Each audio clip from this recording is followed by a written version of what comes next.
This podcast is brought to you by the IIEA, sharing ideas, shaping policy. Good afternoon, everybody. Thanks very much for being here. My name is Alex White, Director General here at the Institute. So I'd welcome all of you who have attended here in North Great George Street this afternoon, and of course also those of you who are joining us online for this hybrid presentation. It's great to have everybody here. I want to thank in particular Ambassador Jenny Piaget, the Swiss Ambassador to Ireland, and her team for their collaboration with the Institute in putting together this, I think, what is going to be a very interesting, important and stimulating event. I also want to thank Susan Daly, who's Managing Editor of the Journal Media, who's going to moderate the discussion for us in a moment. But before that happens, it's my pleasure to invite to the podium the Deputy Head of Mission of the Embassy of Switzerland here in Ireland, Andreas Lacey. Say a couple of words.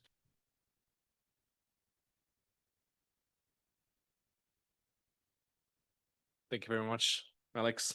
On behalf of the Embassy of Switzerland, I would like to thank the IEA and the entire team for their excellent cooperation on this project, as well as all the panelists for their commitment to today's event. Promoting democracy is highly relevant given the current geopolitical situation. As you know, in recent years, the social, political, and media climate has changed significantly in many democracies. And this development was well documented in the latest Global Democracy Report 2025. Early this year, Switzerland published its democracy guidelines. And these guidelines are part of Switzerland's foreign policy strategy, aiming to support democracies around the world through international dialogue, and to promote democracy as an attractive and resilient model. Therefore, today's discussion highlights the importance of active participation and shared democratic values. I wish everyone an inspiring and meaningful conversation. Thank you very much.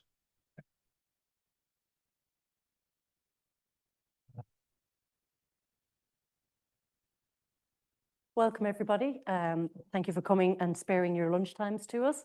I think there is, pardon the pun, a lot of meat on this topic because we have an incredible panel of experts on it. I think we won't even have enough time for your questions. No, we will, honestly. I think it's a very engaging topic. The title, of course, is Reimagining Democracy, Participatory Democracy and the Future of Democratic Innovation. As mentioned, I'm Susan Daly, I'm Managing Editor with Journal Media. We have a very big news outlet. We also run an investigative unit and a fact-checking unit. And I think that has brought us very close to what the online narrative has been. And one of the things that we're seeing is that the discourse, it's not just around, I'm not having my say. There is a fundamental undermining of what the definition of democracy is. This no longer looks like a democracy to me. At least that's what people are being told online, where they're trying to go for their answers. So I'll be really interested in hearing how potentially some of the democratic alternatives might provide solutions to people in this area. I want to introduce our distinguished guests. I should say, if anybody is, well, I would say ex-posting, I'm not sure how we describe it anymore, at IIEA is a useful tag to use. And we will, of course, be giving lots of time to Q&A, both online if people are watching or here in the audience. So with me, I am going to go in order of, I could say, equal excellence, but I'll say in order to proximity to me. We have Professor Daniel Kobler, who's Professor at the Department of Political Science and Director of the Center for Democracy Studies in the University of Zurich. And he has been a director of, I would say, many centers of research in this area, such as the Democracy Studies ARU and academic director of the NCCR Democracy Program, which is really interesting. Had political journalism and communications and, you know, really interesting multidisciplinary approach, which we might talk about. We have Associate Professor Joseph Lacey, who's founding director of the Centre for Democracy Research, School of Politics and International Relations at University College Dublin, with PhD from University College Oxford. I think it's important we know he has published a book, which I think we'll all have to read after this, called Centripetal Democracy, Democratic Legitimacy in Belgium, Switzerland, and the European Union. So has great expertise on democracy and international politics. And Louise Caldwell has so much experience in our own very Irish version of participatory democracy. She's a communications and business development professional, but she served voluntarily, fair play, in the Irish Citizens Assembly from 2016 to 2018. Recommendations from which we know have led to seismic referendums, such as that on the Eighth Amendment, which led to some regulation or legislation for abortion in Ireland. She's an advocate, I think, and this is kind of important for, I suppose, visibility of the conversation we're having today. She's an advocate for participatory and deliberative processes as a mechanism for empowerment and social justice, and speaking and writing and contributing to panels internationally to the same. So welcome to you all. And I believe we're going to have a few minutes from each of you to kind of set out your own take on, in particular, I suppose, what we're looking today, participative democracy, how you think it might work, and whether or not there are challenges that we have to foresee. Shall we take it in this order? Are you comfortable with that? First, okay. Thank you very much. Yeah, good afternoon, everyone. Thanks for inviting me to the institution. So if you invited me here, I think this is because you wanted to know about the Swiss system. So I'm going to maybe start with setting the scene and then talk about some challenges that we're facing in Switzerland for the moment. So in Switzerland, we have three main institutions at the federal level of direct democracy. There is a so-called mandatory referendum. Anything that requires a constitutional change needs to be automatically put for referendum and needs to be voted on by the citizens and the cantons. Then there is the optional referendum. Any parliamentary decision can be asked to be voted upon by 50,000 citizens when they sign up in the time of 100 days. So parliamentary decisions, and you can see when it's published, referendum period is running, and people have 100 days to collect 50,000 signatures. If they succeed, then the decision needs to be put to a popular vote and needs to pass the popular vote to be accepted. The third main instrument is the popular initiative, where actually people can sign up to suggest change in legislation or at the constitutional level if 100,000 citizens ask for that in the period of 18 months. So these are the these are the three main institutions at the federal level. As you can imagine, there is a lot of voting because there is a lot of possibilities to ask for votes. There's lots of need to vote because of constitutional changes that the parliament suggests. And we vote basically on 7 to 8 different questions, laws, constitutional changes per year. So the Swiss are will never be, world champions in football, but they are world champions in voting for these reasons. And there are a couple of questions also that we have or that currently are up for debate with respect to this system. One of the first, so I'm just going through in not any order or something. A big question is what do we do with initiatives, popular initiatives that are accepted? Usually popular initiatives are rejected. 1 out of 10 is accepted in history. So it hasn't happened very frequently. So we didn't have to bother with what to do with an accepted popular initiative. But as popular initiatives are more frequent, more popular, they are also more frequently accepted, and the parliament then has to formulate legislation that implements the will of these popular initiatives. And that has led to system overload because some of the questions are really tricky. If people want to, if people vote for a popular initiative that asks that immigration be controlled by Switzerland itself, and this is contradictory to the bilateral agreement with the European Union, what can you do? Parliament chose a law to implement this this initiative, which actually was a non-implementation of this decision. So that's the way out of the conundrum. But of course, people don't like it very much. So the question is a bit what to do with popular initiatives that are accepted to avoid system overloads. Another big issue is that for the moment, citizens' rights and the way in which we practice direct democracy is very, let's say, paper pencil based. It's not digitalized in any way. Postal voting is generalized, so everyone receives postal, stuff at home that you can fill in. You can write yes or no. You can put it in an envelope and send it by mail. So it's very easy, but it's not digitalized. Same for collecting signatures for initiatives or referendum. People can stand in the street, ask people, would you sign the initiative, whatever, or the referendum against this and that law, and then you have to trust that people actually fill in. But last year it came up that there was an industrial,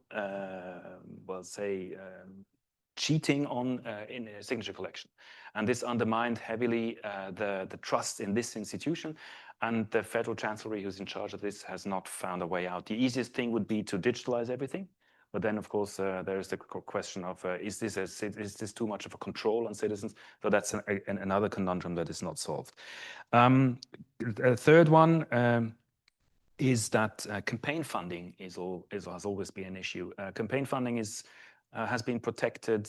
Well, the campaign funding secrecy was even more protected than the bank secrecy in Switzerland. So it was extremely arcane who funded the campaigns, by whom, et cetera, and only in 2022 there was a new regulation introduced that makes it compulsory to disclose the sources of funding for referendum campaigns. It has had some difficulties in implementation, but now it's up and running, and there are some surprising insights into this campaign funding. We might come back to that. So there is, I think this will be giving also more issues to discuss in the future.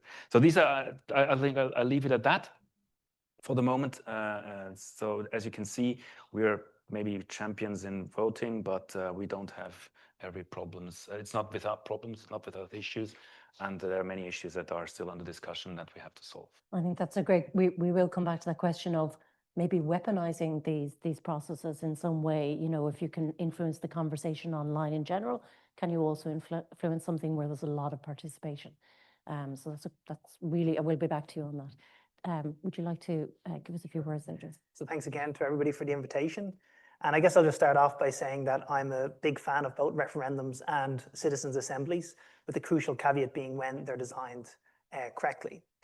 So what does a good design look like? Well, for referendums, I think the Swiss and the Irish model are actually excel in terms of design, because they're designed to be a check on political power, right? Not a tool in the hands of the governments to be used when it's expedient for them to do so.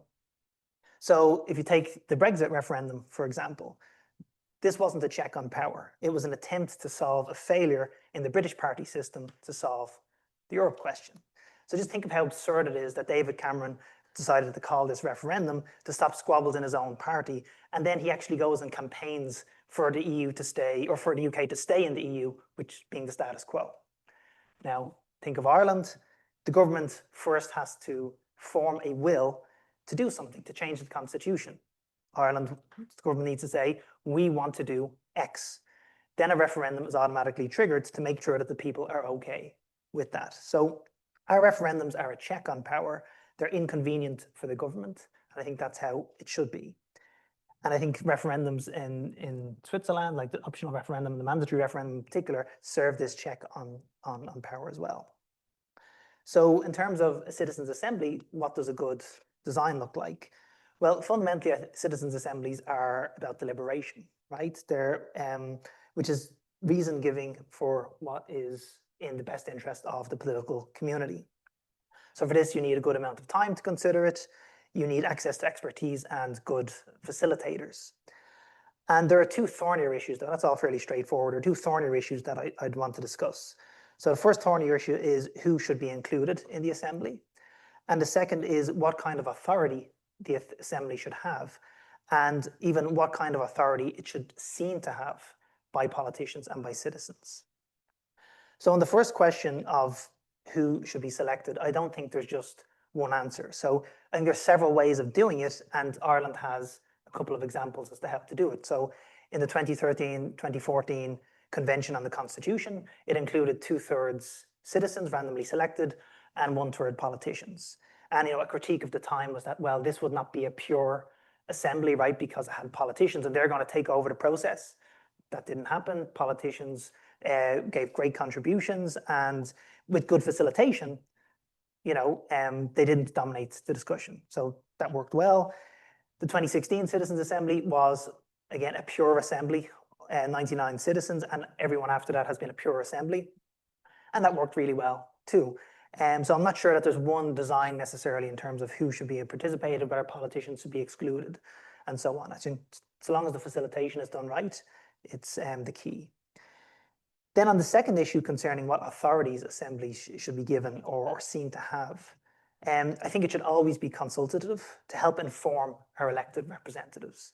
So in other words, I think the deliberations of the Citizens Assembly should be just one important data point in the government's and the public's wider deliberations about how to pursue public policy. And I think that's largely how the government has in Ireland treated Citizens Assemblies recommendations as just one input into the policy process and not the determination of it. But I think a problem arises when too much moral authority is given to Citizens Assemblies because they are this kind of like arena of the citizens. And you sometimes hear this when the government doesn't follow something the Citizens Assemblies has recommended, right? It's kind of like, well, the citizens said it, then why aren't you following it? So, and the reason I think Citizens Assemblies have very limited moral authority is because they're poorly expressive of political autonomy, which is what democracy is fundamentally based on, right? You express your political autonomy when you go out to vote, when you personally get informed on issues, when you contact your representatives to register your views or whatever. So Citizens Assemblies are great expressions of deliberation, but they ultimately exclude the vast majority of citizens from the deliberations. And I don't think most citizens would want their representatives going along with Citizens Assembly recommendations when the representatives themselves or their constituents don't really believe or don't follow those recommendations. And I have an inkling that this is at least partly what happened in our 2024 referendums, which were heavily defeated. So politicians more or less took two recommendations from the 2021 Citizens Assembly on the definition of the family and the Constitution. And meanwhile, there didn't seem to be sufficient constituency level deliberation to gauge where people stood on these issues, with the Citizens Assembly just being relied on too much. So I think there's a risk of Citizens Assemblies being given too much moral authority and not seen as just one very important data point. And there's a risk then that they can supplant other forms of deliberation, such as at the constituency level, and ultimately put unwarranted pressure on politicians. So that's just an overall view of saying kind of like a supportive of both of these institutions when they're designed in a certain way and some of the potential risks to that. Thank you. Louise, I don't want to put words in your mouth, but I'm assuming that you are a fan of Citizen Assemblies as well, but you're the person with the lived experience, so we'd love to hear more about that. Yeah, so I suppose what I'm going to say is probably going to sound quite different to the gentleman on the panel. So I was randomly selected to take part in the Irish Citizens Assembly in 2016. So what that looked like was a man knocked on my door. I live in the middle of rural Meath. It's very unusual for anyone to knock on my door. Even more unusual for me to hear it and to answer it.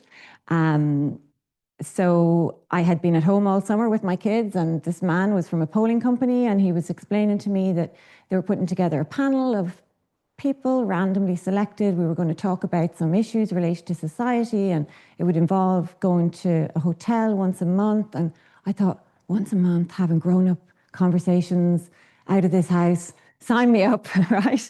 So that's being perfectly honest, so you have to understand sometimes the random selection is a really important part of how we choose people to take part in these processes, and why they sign up in the beginning might not be the reason why they stay, okay? I didn't fully understand what it was I was signing up for, to be honest, and even probably it took me a couple of weekends in the room before it started to fully load. Okay, I think I know what's happening here. It's a very different experience.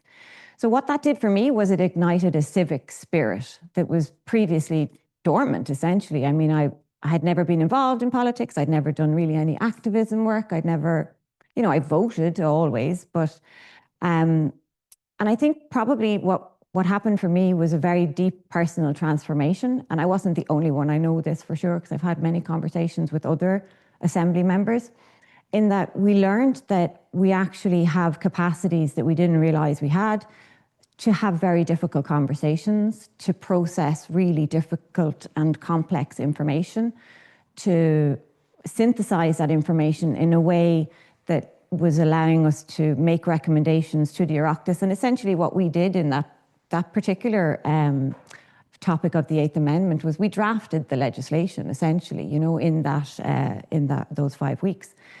So I think it's very important to, when we think about, you know, this topic of deliberation, and I heard it said earlier, you know, this is about democracy beyond elections.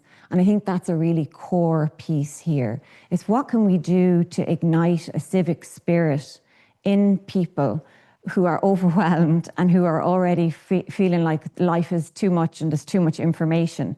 You know, and access to information is really important, but it's not the same as giving people the space to really process that information, to be able to make good decisions. And that's what I think these types of processes do really well.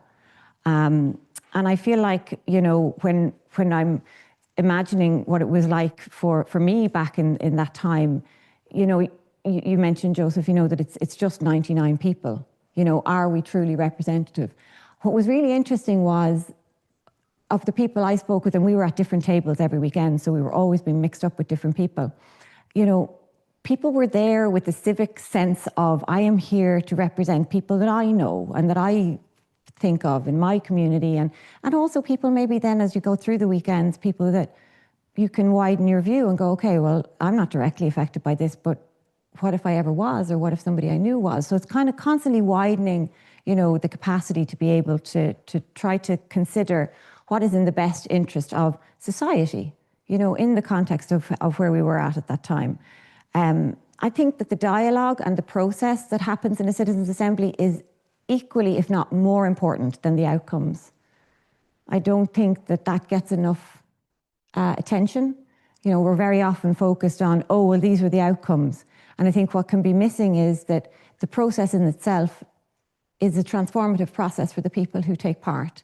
And I think that they become better citizens. I became a better citizen. I became a better person as a result.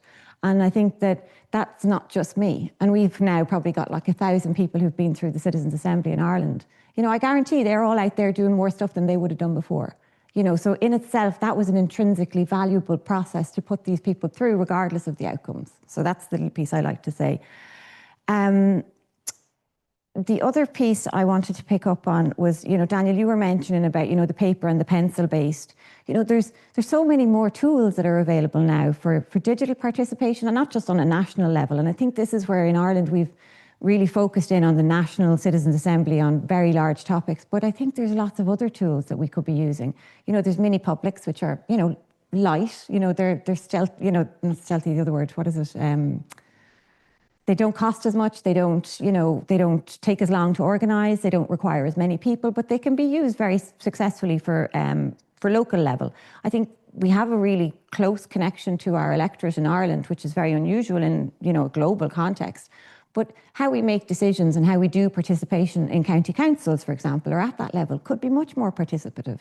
You know, we could do, you know, I suppose what I'd love to see in the organisation that I'm in is I'm involved in a global organisation now called People Powered, which brings together practitioners who are from civil society organisations, civil servants, NGOs, who are working with these types of tools to increase the voices and the listening and the opportunity for people who are in the context of, you know, be it a local community, be it a climate active group, be it a decision-making process that needs to happen at a national level. But they're using lots of innovative tools. You know, we've got mini publics, we've got participatory budgeting, which is so underused, and it's so effective because it leads to a direct outcome and people understand it very quickly. Oh, right, I'm going to have my say on how this 100,000 euros of county council money is going to be spent. And they have a direct input into that and a direct link to the output. And it's money that's already been spent by governments. So, you know, it's a really, I think, very simple way to increase participation. And then we have like legislative theatre, which is another really innovative and creative tool that brings together policymakers and stakeholders who are affected by a particular issue. And it really playfully allows people to see what this issue plays out like for the other people in the room.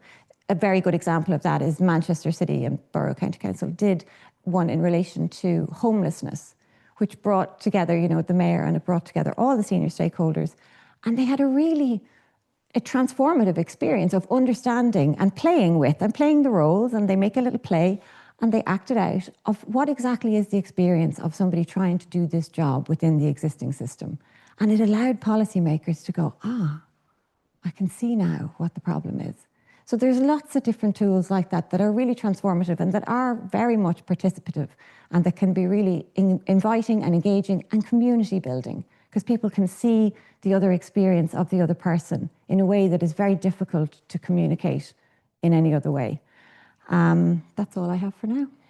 So a point that kind of crosses everything that you're saying at the moment, which I think is to bring it back to the basic level of, I think everyone on this panel has a really good grasp, and within this room, of the kind of processes we're talking about, and some of the options are out there and very well laid out by our panelists. Are we fundamentally missing an outreach to the general public, though, a literacy around the possibilities that these things can offer them? Because there was a mention of judicial system, and while 1,000 people is a lot, it's a very, very small portion of the Irish society to have had, I suppose, the opportunity to go through that transformative experience and come out of it feeling more civically engaged. What an amazing process, but it's how to apply that at scale. It's like when someone goes on jury service, they get to see how the courts work. And anyone I know who's gone through that, they also come out of it feeling more informed and so on. How do we, as a fundamental part of it, whatever the society is, reach people and say there is another way? Are there any societies where this works particularly well? We talk about the Swiss society, which is part of their DNA now, is to have participation. It's expected. In Ireland, we've been able to talk about our citizens' assemblies on an international stage. It's seen as a model that people can look at. But then we have highly polarized societies. If we look at what's happening in the US, do these kind of things work differently depending on the starting ground? And what can we do to prep the starting ground so we even have the opportunity to use tools that are different? I mean, like in terms of reaching people, like I think it's quite difficult. And this is one place it's been tried is like in Taiwan. So there's a thing called V-Taiwan, which is, you know, this mass deliberation. So one critique of citizens' assemblies, like I've mentioned, is a few people. And okay, well, let's get everybody involved. We open the platform up and we have these online, so it goes back to a technology point, online discussions, and people come in, and that feeds into the Taiwanese government policy process if one of the discussions gets sponsored by a person in government. And that's, you know, there's, you know, I'm all in favor for more discussion and more deliberation with people. But when you do that, if you actually look at what the breakdown is, I think the largest discussion, even though it has had impact, by the way, this in legislation, like it's around like between 300 people and 2,300 people participate. So it's voluntary, right? So what you're getting then is the most active people. It's getting skewed in that way. And that's the advantage of citizens' assemblies, because you don't get that skew. You get these people who haven't really necessarily thought about it too much. And so you get that, I guess, purer way. So you're trading off participation for deliberation here. So I think it's really difficult to actually, if your goal is to get people involved, I've never seen it being done in any way other than getting people to vote in elections or referendums, because it gives people a focus point that makes them feel that, well, your vote's going to count towards something, and so on. So, but then in terms of like what do you do to prepare the ground, and I think absolutely different contexts matter differently. People will often say like, oh, citizens' assemblies wouldn't work here, or referendums wouldn't work there, you know, and we talk about polarized times, but you know, electoral democracy itself struggles in polarized times. So I think it's not an excuse to not try these things. It's just something. It's kind of like, okay, our system is as it is. We're facing these problems. That's what democracy is. I think is an experiment over hopefully centuries or longer, is to actually say, okay, we have this problem. Let's try this thing, you know, start it small, like do like in the Irish case, we started small with Citizens Assembly, you know, maybe if that went so well, we could reform the Seanad, for example, to be a rolling full-time Citizens Assembly, and a constant deliberative body, something like that, right? I mean, these are all sorts of options that these smaller experiments can really lead towards. So I would be very reluctant to say, oh, we have these circumstances, we shouldn't try such and such. But no, you try it on a small scale, and then you bring it up. So you mentioned having a focal point like an election, for example, at the moment, and we've had conversations around the presidential election, and the focus has been not so much about, and we would be monitoring disinformation online, not so much about disinformation on individual candidates, but rather around the election integrity, what it takes to get nominated, and people being, I suppose, fed a certain number of narratives around that it's not democratic, that we can never really have this election, which is such a direct one, and there's so few candidates this time that even the proportional representation system won't have a huge impact on the outcome. But it is, you can see that people are geared towards, I can see what the impact of this is. I will know whether this worked or not. In the Swiss example, for example, the impacts, if you're asking people to go and deliberate and participate and vote so often, do they always have to have that impact in front of them? Something will change. Louise, you outlined that what was powerful about the Citizens Assembly here was you were given a framework and say, we'll ask you to do this, this, and this, and at the end we'll have section recommendations. They'll go here, they'll be deliberated upon, and this may happen. So you had some sense this was going somewhere, it wasn't a talking shop. One imagines the Swiss citizenry can see impact of their votes, or of course, I mean, the vote is binding. So if things are rejected, the law will not enter into force. So if you want to regulate issues that are salient to people, they see the point in going to vote. So that's also the reason why turnout fluctuates very, very much. So if there are some very famous examples where turnout was very low because people didn't understand if that law made any difference for their personal lives. But there were opportunities where laws were very consequential, and there will be a vote coming up in 2 years' time on the new treaties with the European Union. I think that will have a hell of a turnout because people think it is extremely important. It will have extremely wide-ranging consequences, and that's why they will turn out. So if people have the feeling that it's salient to them, they will turn out. The point is, I would like to come back to the question: how can we reach out to people and increase participation? Because paradoxically, in Switzerland, the interesting thing is that there is a lot of opportunities to participate, especially at the local level. So municipalities, for instance, in German-speaking part of Switzerland, they would not have a council or something. They would have a government and a citizen assembly, which would, reunite twice a year to decide about the budget, decide about other things. And they have a huge problem. Turnout is extremely low. People don't go. Because even though they could make decisions, and these decisions would affect, their very daily lives, because it affects, street planning and whether you want to have this pedestrian crossing or not, people don't go. And so there is at the federal level, I wouldn't say so, but at the local level, there is really a weakening of civic engagement at the citizen level. And in this context, it was interesting to me that we tried out some deliberative mini publics. So we had a project that was involved organizing 3 deliberative mini publics, and we did some research on those, etc. And the interesting thing was that the politicians were extremely keen on having these mini publics because they felt uneasy about this the civic engagement disappearing, because they had the feeling that always the same people were participating and not necessarily the ones that were representative, for the various opinions in the community. So they were extremely pleased with, being able through random selection to reach out to people they had never seen, and also to hear point of views that they had never heard. So this helped them actually make the policy decisions closer to what people actually wanted. And I think that's random selection has an incredible potential, especially on the background of, let's say, weakening civic engagement, to actually invite people. And it's different. As you say, I love that story that we were talking about, because we had exactly the same experience in the 3 communities where we did that. People said, oh, I thought that anyone would care about my political opinion. So I felt very pleased being invited here.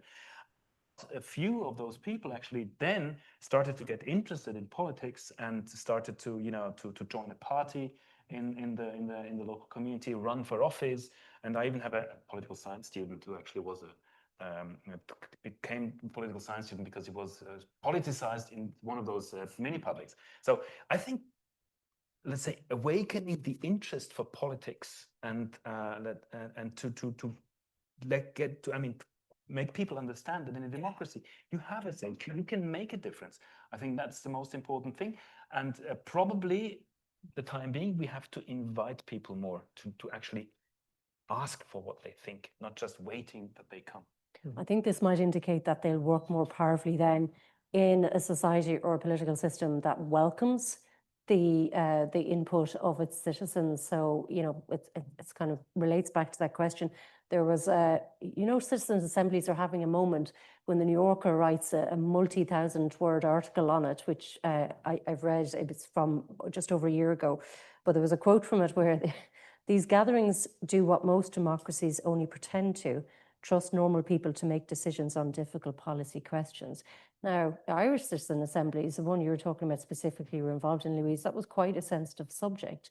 And is there a sense that there are some topics that politicians or other people who are experts in the area would shy away from putting to a wider participatory platform, such as the Citizens Assembly, where there are all eyes on whether these recommendations are going to be followed through?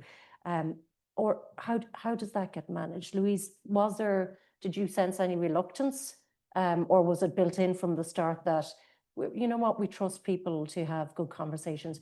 How is it influenced? But there were expert speakers, obviously, involved. What kind of things support the decision-making of ordinary people in these difficult topics?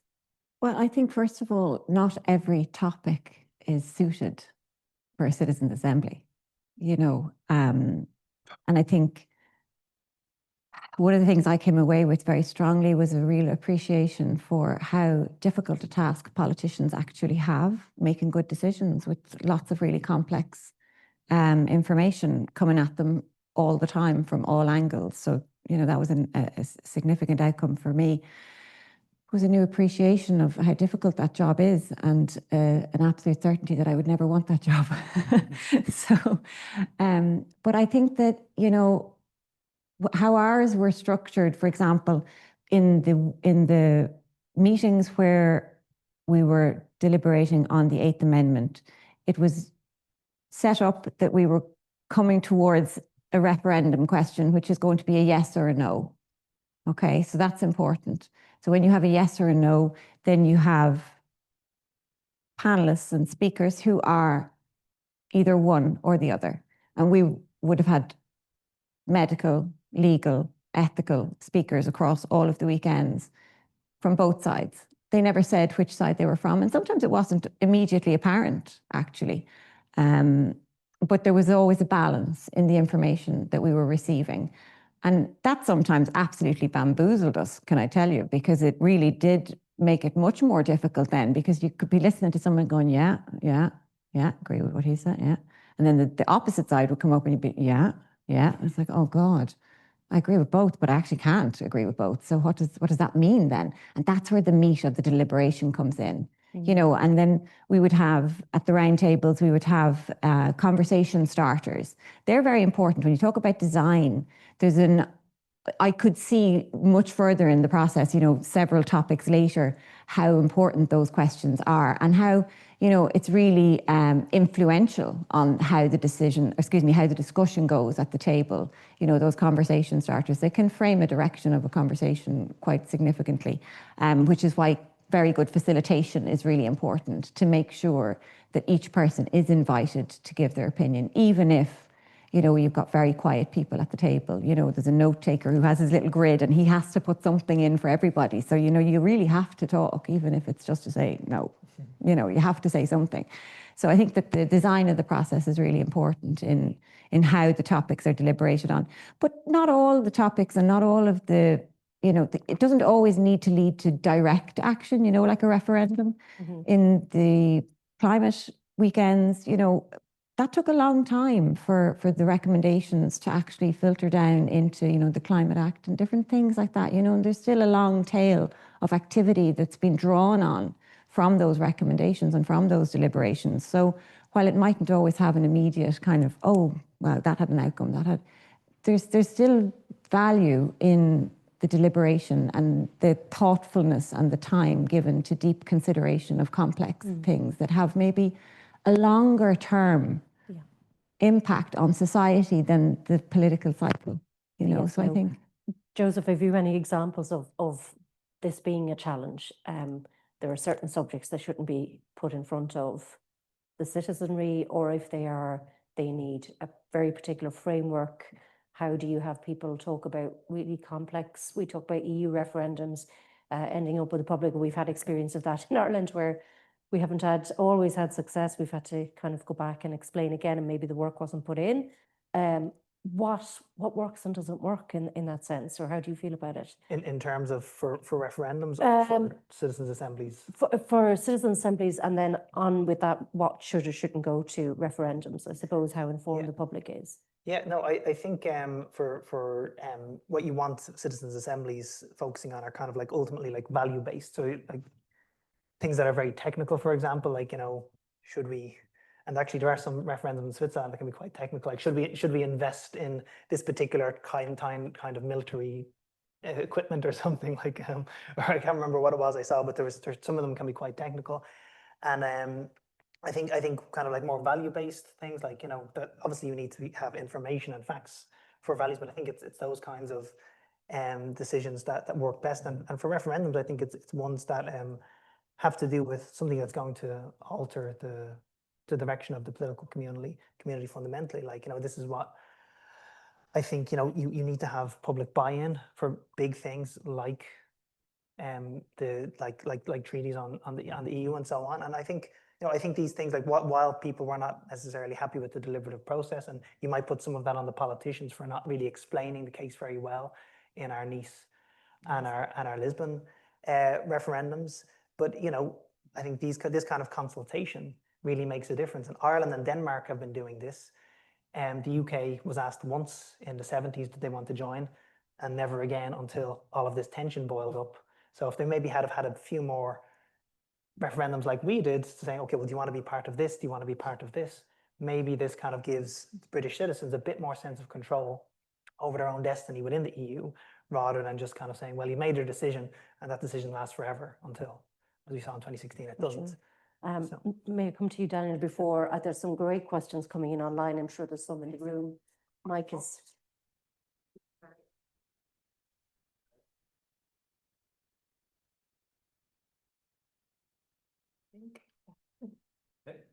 Okay. So things that should or should not be put to referendum. I mean, my very strict perspective is that there is nothing that shouldn't be put to a referendum. As you say, things can get very technical, but my favorite stuff is tax reforms, because they get extremely technical. There was a tax reform on corporate tax a couple of years ago. This was so complex that even the politicians wouldn't understand what it was about. So if you listen to them in parliamentary debate or on the TV explaining your things, this is extremely difficult. But what would the alternative be? Leave it to the politicians? I cannot see why politicians should be better able to decide these kind of technical issues than the people, or leave it to technocrats. That's not an alternative either. So I think anything must be able to be put to political participation.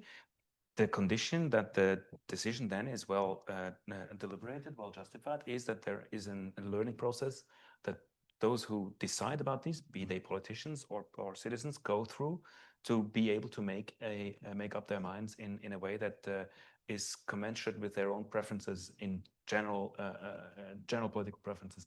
And if that's the case, I don't see any problems. Even when it's something like tax reform, where politicians, you know, should it be left to them? They are often surrounded, though, by civil servants who can give them briefings, who can do the research. The average person, I mean, unless they get a leaflet in the door, which I'm assuming is pretty brief, how do you make sure that that's an informed decision? The point is, do you always need an informed decision? I mean, you just said that at some point, the deliberation is about, you can hear the pro arguments, you can hear the con arguments, you can agree with both, but at some point you need to make up your mind. And in Switzerland, what often happens with very complex things that are put to vote is that people vote according to party cues. So the party X says, okay, you should vote yes to this tax reform. Party Y says you should vote no. And then if you have a general leaning towards this party, you can always follow their recommendations. So we call this heuristic voting, because you don't need to go through all the information. You're reading the tons of paper of the law and so on. But you can still think, okay, this party says this is a good thing, or this party says it's a bad thing. And you can still make up your mind if you know where your political preferences are. And actually, depending on the level of difficulty or technicality of laws, we can actually observe that the ratio of heuristic voting is increasing. So more technical issues, people are actually, rather than going through all the information, they vote according to party lines. And if you look at then what their political preferences are, they're actually quite commensurate with the choice they make. So I think you can vote. You can express your opinion on very difficult technical issues by following the experts that you trust. And that's what happens. Excellent. I'm going to put aside my own questions because I can see we've hands up already here. Just a reminder that we're recording this, so questions and answers will be recorded. And we're 10 to 2, but if we can hold on a little bit longer than 2, we started a bit late, that gives us a little bit of time. If you're asking a question, if you don't mind speaking your name and any affiliation, that'd be really helpful. Go ahead.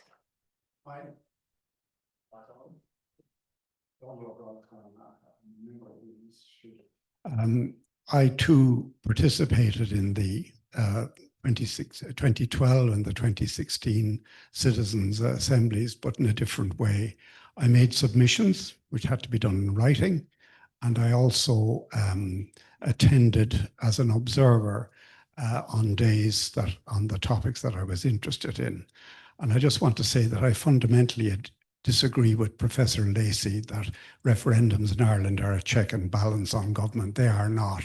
Why? Because governments are the only people who can initiate referendums. They control the legislature, or else they wouldn't be the government. And secondly, they also decide the timing of the referendum and the question to be asked. And similarly, they do exactly the same thing with citizens' assemblies. They decide the topics to be asked. They decide. Now, I just want to ask the two Irish people here. There is one topic that was considered on the both the 2012 and the 2016 Citizens' Assemblies. It was approved by both assemblies with bigger majorities than voted for same-sex marriage or voted for the abortion referendum. What was that topic? Sorry, could you say that again? There was one, I'll answer my question. I think I know the answer. It was the one on the manner in which referenda are held, was it?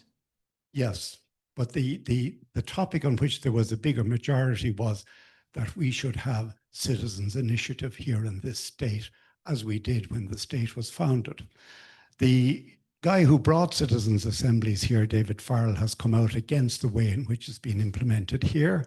And secondly, I will point out that having attended one of the assemblies, the one Judge Lafoy chaired, I saw I saw an expert give factually wrong information. I pointed it out to the expert. Nothing was done during the hearing. They corrected it afterwards. So I have a question then for Professor Kugler, is it? I met a Swiss politician a couple of years ago who was then Social Democrat and chairman of the Legislative Assembly of the Council of Europe. And he pointed out that in Switzerland, one of the things we have is with our citizens' initiative, and we have four referendum days a year, and they're known in advance. It means that we can talk about what it means to be Swiss 4 times a year. He said that's what he said. The second thing is that the process of having the thing, it enables all kinds of discussion to go on, not necessarily in formal fora, but in pubs and at football matches and in families and in groups. And that promotes greater understanding of common issues. And he said that that's very important in a deeply divided society like Switzerland, with its 4 languages and its major two religions, but it enables the conflicts to be resolved, not through violence, but through greater understanding.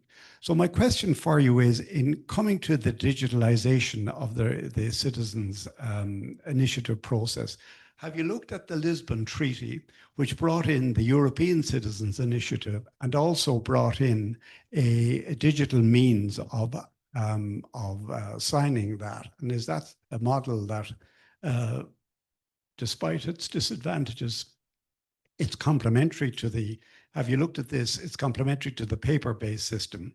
Both of them are eligible under the Lisbon Treaty, the regulation for European Citizens Initiative. And I'm just wondering, is that something that has been considered in Switzerland at either federal, cantonal, or local level? So I think if you answer that a little bit about the technological tools available to increase participation, and we might then very quickly touch on the points there around, are there some challenges to the way assemblies? I know there had been, we would have seen that in the media, there would have been a lot of conversation around, well, who picked the experts? You know, the experts are guiding and so on. So give you a chance, you guys, to come back on that. But if we want to just touch on the technology. Yeah, so I mean, it's a very technical discussion about what are the means to make sure that people can sign up for referendums. So the problem is not so much the accessibility of the act of signing up for a referendum, but the problem is the need to let's say check if the person is actually exists. So if it's just if it's a fake signature or a real one. So I think the system you were mentioning would not prevent that problem, because if you still can sign up on paper and pencil, this doesn't solve that problem. And I think that the Swiss system of signature collection doesn't have a problem of accessibility, but a problem of trust in terms of veracity. Is the person existing, or is it just because there are companies that you can hire to collect signatures for your initiative or your referendum, and they they put people on the street or paid on the signature, and the more signatures they bring, the higher pay they receive, and they have a huge incentive to cheat. And certain countries, the regulation have been implemented differently, say in Austria.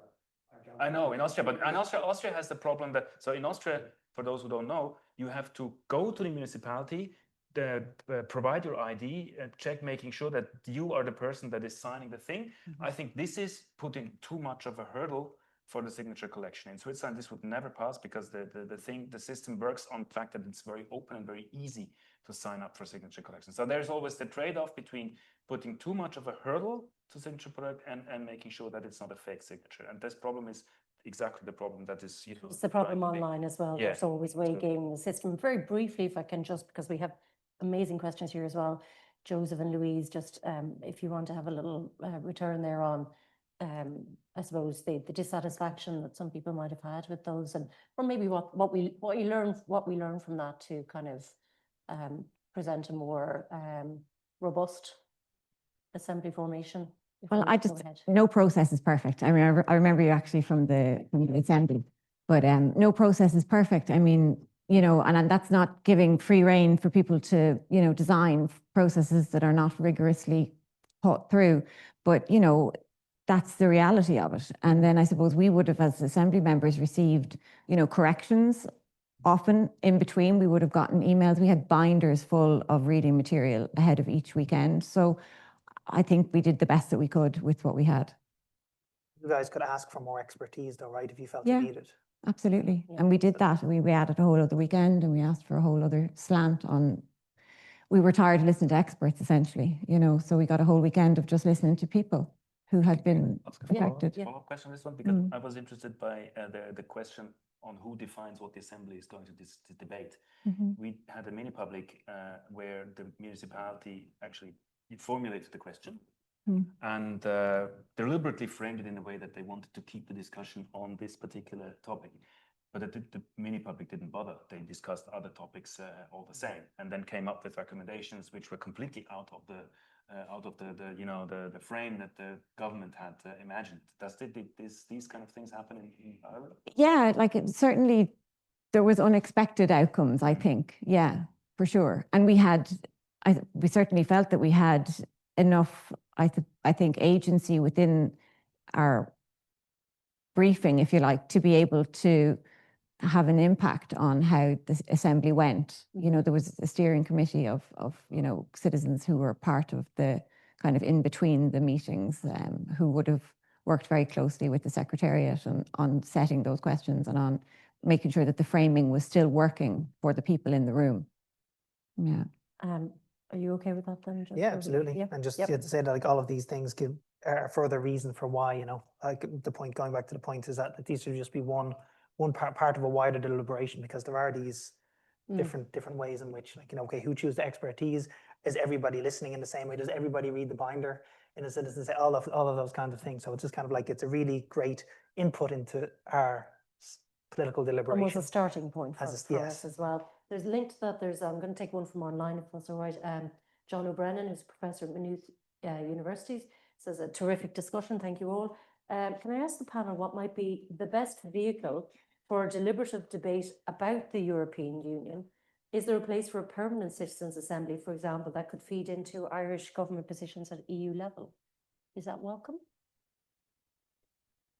I think more deliberation and more discussion is always good, and something that kind of like can be a focal point for these kinds of discussions. It can even get immediate attention and bring more people in on board in that way. So again, yeah, I think I'm very promiscuous when it comes to all of these things like that will just increase participation and deliberation, and that's one perfectly valid idea for me. Is there a point there about the permanent position? Because one of the things we've been talking about was, having something that's a deliberative process that is around a crisis point, or in a moment in time. We have an election. We have something we need to decide upon that's going to change the constitution. So in Ireland, we have to have a referendum for that. That it ramps up. We want all the deliberation then, and then there's nothing in between times. Is that something that we should consider? I mean, if I might mention not Switzerland, but Belgium this time, there is a region in Belgium, the German-speaking region, they do have a permanent citizen assembly. Permanent meaning not always the same people, but the assembly, and every year there's a new random selection of citizens who are participating in this citizen assembly, and they also have thought out a very sophisticated ways in connecting this citizen assembly to the other institutions like the parliament and the government, and also making sure that citizens on the previous assembly can have a say in what goes on. So there are examples of institutionalized citizen assemblies, and I think they're very promising. Yeah, I agree. I mean, I think that any vehicles that allow for deeper deliberation, deeper discussion on complex topics, I mean, it can't be a bad thing. And potentially not seen as much as a box-ticking exercise. We'll consult you now because you seem to want it, but we're not actually, this is not a way in which we're consistently doing our democracy. Have we questions in the room before I go back? Yes, Seamus. Seamus, do you want to tell everybody at home who you are? I'm Seamus Allen. I'm a researcher here at the Institute.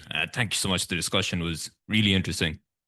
So I have a question so we talked a bit about the complex questions that might be put to referendums and citizens' assemblies, but sometimes the answer can be complex. And do the panel have thoughts on how do we interpret what the people were actually voting for in a referendum? So I guess Brexit is a really good example of that, or some of our EU treaty referendums. And I think sometimes in Switzerland, you actually have 3 options that people can vote for maybe in a referendum, but a lot of the time here, it's kind of binary. It's a yes or no. And I'm wondering, do we need to think a bit how we designed a referendum to actually check what people are actually voting for? But yeah, I'll leave that for your thoughts. Thank you. I mean, I think that's a great question. And ultimately, it ends up being representative interpretation as to what it is. Sometimes that can be willful interpretation, right, used for political games. Okay, here's what does the referendum result mean, then becomes this rhetorical political battle sometimes. And it's even difficult to check that through polling sometimes, right? Because we know the difficulty with polling now is lots of people aren't answering their phones. Some people are just totally suspicious of polls. So people who are most likely to be the most anti-establishment and so on, maybe their views are not getting registered and picked up by any of this. So I actually don't have a great answer to this one at all. I think it's just a problem, and ultimately ends up, especially with more complex outcomes, becomes kind of often a political football, and who then has, again, but I guess there is a thing though of in terms of whose narrative then becomes the most convincing as a way forward, and that again in itself becomes its own. Maybe deliberative might be the high ideal for it, but it becomes its own discursive process. Yeah, I fully agree. I mean, it's how can we know what people voted for and why? You'll have to find out. And this is the way in which the government has to go. I remember a pension reform that was very important in Switzerland, you know, to ascertain the sustainability of the funding of the pension system.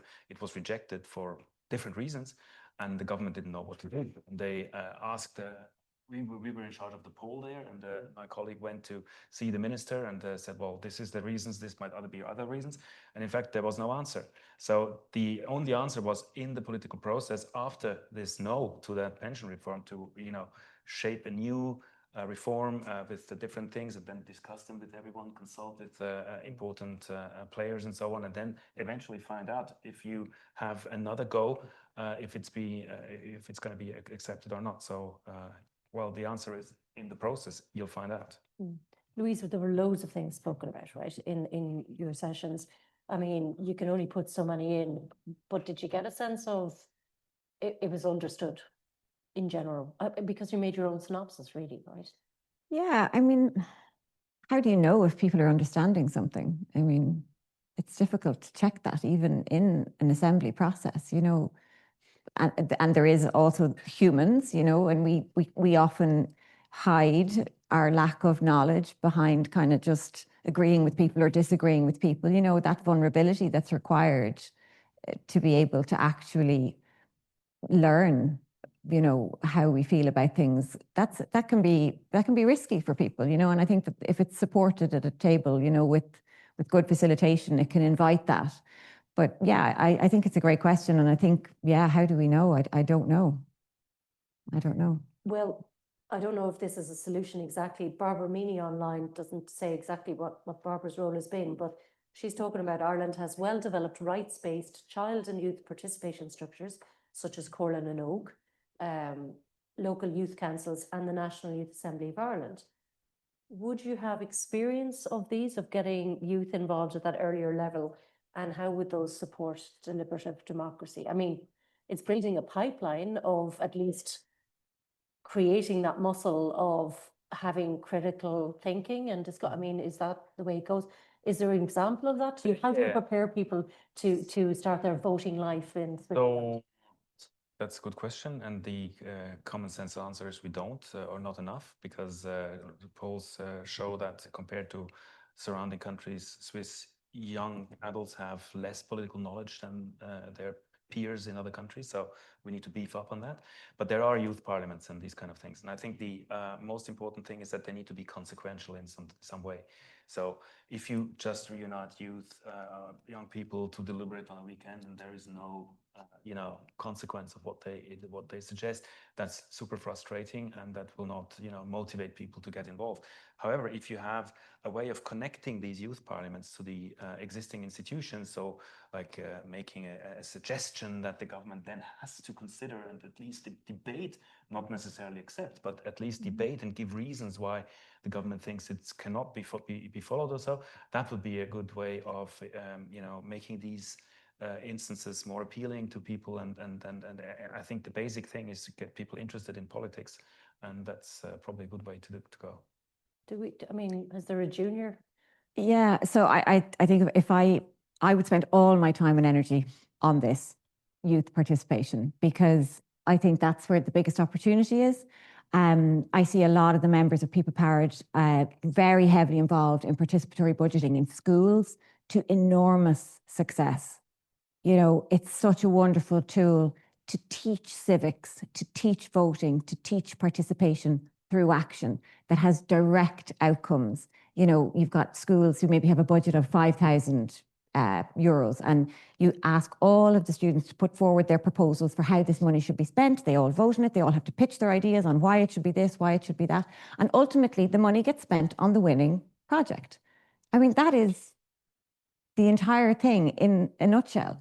And if we can do that with young people at that age in a very tangible way that has a very direct outcome, we intelligently know that that is how then this could work in the bigger world as we go out and as we start to understand politics and, you know, how our voting rights and how our voice could be heard and how it could be, you know, having an impact on the world. I think if we've had that experience, very valuable. There is a question there online about scalability of things like citizens' assemblies. I mean, Joseph, does this kind of work allow us to do that for the future? This isn't just a... Oh yeah, absolutely. I mean, like that kind of like, I think youth exposure to these kind of things is really important, and that kind of way of actually implementing it in individual schools is a brilliant idea.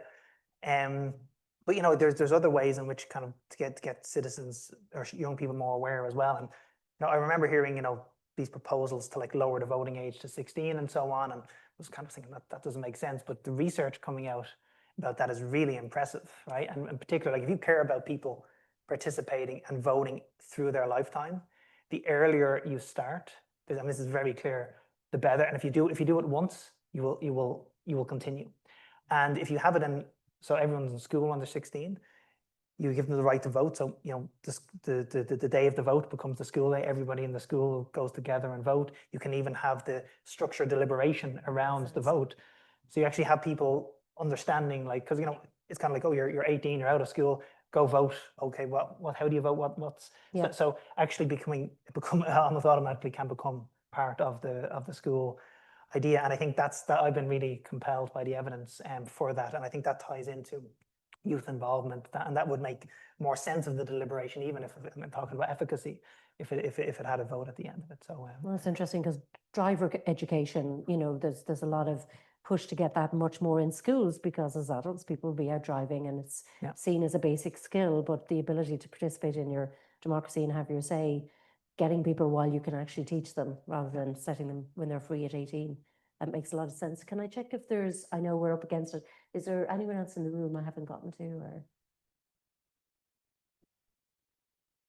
my name is Keane Fitzgerald. I'm also one of the researchers here at the IA.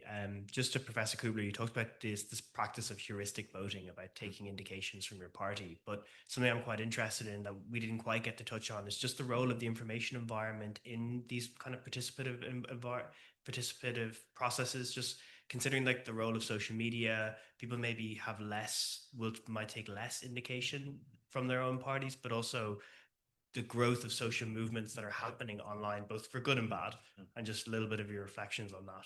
Thank you. So if I can just pick up on that, the thing you need to understand is voting is extremely routinized in Switzerland. So it's a normal procedure that every party or every social movement or NGOs or unions or employers associations, they, you know, in their calendar, they really time it in the timing, the decision about their vote recommendation. And this will be up there 6 weeks before the vote, so everyone will know, they communicate it to everyone. So this is really a routine matter. All the parties, all the NGOs will communicate this. And this is also something that's picked up on social media. So we have a poll that looks at what kind of social media people use, and parties are very active, NGOs are very active. So they want to get out their vote recommendation, so to make sure that people can vote heuristically. Ironically, is the more intensive the campaign is, the less people tend to vote heuristically, because then they start to think about the arguments, about the facts. So it's a bit contradictory, because there is an interest of parties to get the recommendation out, but people follow them less if the parties are successful getting those. Okay. A little bit of disinformation as well. Why is disinformation? so I suppose influencing people's decisions, even if you're sitting in a citizens' assembly, you know, where are you going for your extra information? There's just such a wider landscape that you can get that from now, and also can make, I think, processes like assemblies, or we would certainly see it every time there's anything close to a referendum election, disinformation online targeting that immediately, because that is where people are having their conversations. You know, politicians are very visible in Ireland, in as much as we're a small country, they'll knock on the door. That's not where people are having the conversations, would be our experience. They are having them online.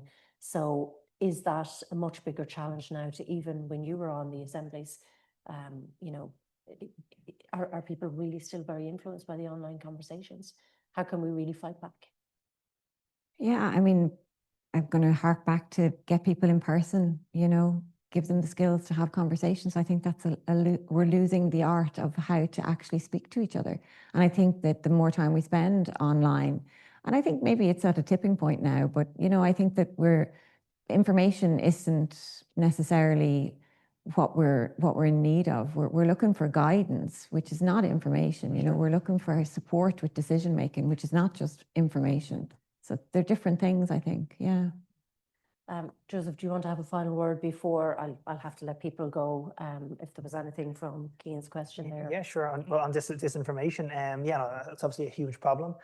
And I think the only way we get out of this in any kind of way, like, there's always been disinformation, but the problem is it's like disinformation on steroids now. And what is it that's making it like that? Like, what's making it so extreme? And it's the way the algorithms are set up on, I'm not saying anything original here. I mean, like, the purpose of the algorithms is to get you addicted and to reinforce things that you like. It's not to inform you. It's not for the overall user experience, or it's not for mental health, or it's not of any of these things. It's to profit maximize for the companies that are putting these products forward, and that has these very deleterious effects on all those things I mentioned: mental health, the political culture, everything. So, you know, we never anticipated, when we were talking about things like free speech and free enterprise and all that, we never quite considered these particular harms. They're there now, and maybe we need to reconsider some of our other values so that we can regulate this much better, and yeah, make them a proper public square. Fantastic. Value-driven conversation. That's what I keep hearing here today. Amazing. Apologies to the people I didn't get to online. Great questions as well. I don't know how to get them to them, but I think we did touch on some of those points. Huge thanks to the IIEA and the Embassy of Switzerland in Ireland for facilitating really great conversation that I've learned a lot from. I have to go change everything we do in the media now as a result. And of course, the biggest thanks to Louise Caldwell and to Professors Daniel Kruger and Joseph Lacey for giving us so much time and their expertise going forward. I think we're kind of in safe hands if we keep this level of research and expertise and advocacy up. So can I get a round of applause, please, Dan? This podcast is brought to you by the IIEA, sharing ideas, shaping policy.